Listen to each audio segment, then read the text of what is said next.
Okay, this is Ike's workshop again. Here's how projects can quickly accumulate. I'm looking at this piece of slab steel that one of my brothers got me off of a demo off of a job site, and I need to make it into a picture frame for a dinosaur, small dinosaur reptile slate thing that I got out in Del Mar, California. I've drawn up the actual piece itself, and I don't want to cut it into a size because I'm afraid I'll damage it. The dinosaur fossil is already cracked, and it was repaired by an expert when I bought it. Prior to buying it, it was actually repaired. But anyway, so I need to cut a rectangle, and if you'll notice here, I've got a line cut already, and I'm using a Metabo, one of these, not actually Metabo, it's a Milwaukee, to cut it, and I put a guard on that unit. But I really don't care for all the smell and how quickly I'll go through blades. That Metabo right there, I'll go through probably 6 blades, and at $1 a shot, that's pretty expensive. So I thought to myself, you know, hey, I've got this chop saw here that uses abrasive blades, but then when you're chopping something horizontally here, that length, you've got an awful lot of material to cut, and it's an awful lot of friction. So at one time I had bought this metal cutting blade for it, and found that that blade got red hot also. It did a good job cutting tubes and things like that, but as far as plate steel, it doesn't do such a good job. So I thought to myself it might be a good idea to maybe make me some kind of a table saw. So I'm going to give that a try. I've already got a Craftsman table saw here, and it says it's 10-inch, but I found that the blade that I have out there is too large of a diameter to fit in that table saw. And again, I don't want to put it in my chop saw. So I salvaged this electric DC motor out of a Stairmaster from someone in my area who'd gotten sick of it. And then I went out and bought a DC motor speed controller. So I've got part of my saw solution there. I've taken this slug of steel here, and I've welded or machined a square on it so that I can put this socket adapter, because that'll pick up a little bit of slop and still allow me to turn what I need to turn. And then again, my wonderful brothers, they give me these pieces like this is from an old garage door opener, and I like the idea of the triple pulley because my brother Sean has a triple pulley on his really nice table saw, and I think that's a good idea.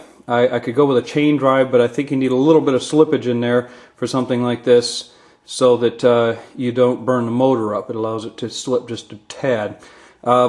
Now, this pulley right here is a good enough diameter from this perspective, but I don't need all of this extra stuff here, which I think is for a cable. That might be what actually draws the door up for that industrial garage door opener. But I need to have a little bit more torque.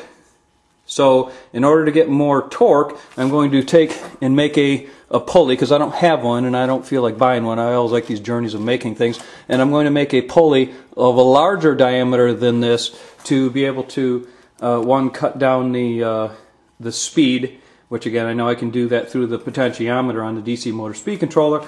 And then I'm going to make a 3 pulley wheel. Now again, fortunately my brother has given me this nice piece of aluminum, which is a little bit easier to mill, or lathe as it were. And I've already taken this one here, and as it turns out, my lathe doesn't have the capacity from a diameter perspective nor from a torque perspective to really handle a piece this big, so I'm kind of compromising. So my friend Donnie here has given me some nice chunks of tool steel, and I'll take this tool steel, and I've made up a cutter, and I had put that in there and turned it on an angle and went in and cut that lip off, because if you recall, again, this piece has a large lip on it. I don't need that lip. That lip needed to be gone. So my next challenge was that if I look at my small lathe, it's a 5278 lathe. It's a mini lathe. It's a 7 by 12, and unfortunately this is all done in metric here, so I've got to change that out fairly soon so I can do this. And then I needed to be able to mill the outside to put those 3 grooves in it for that pulley to adapt properly.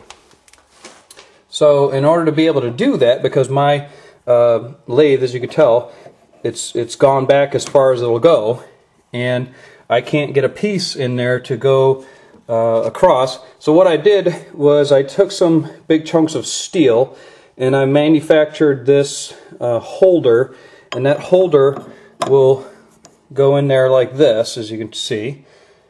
And I might have to weld a piece on this side to keep any, type of slop there. But anyways, as you can see, now I have the capability of getting all the way over to the face of this wheel.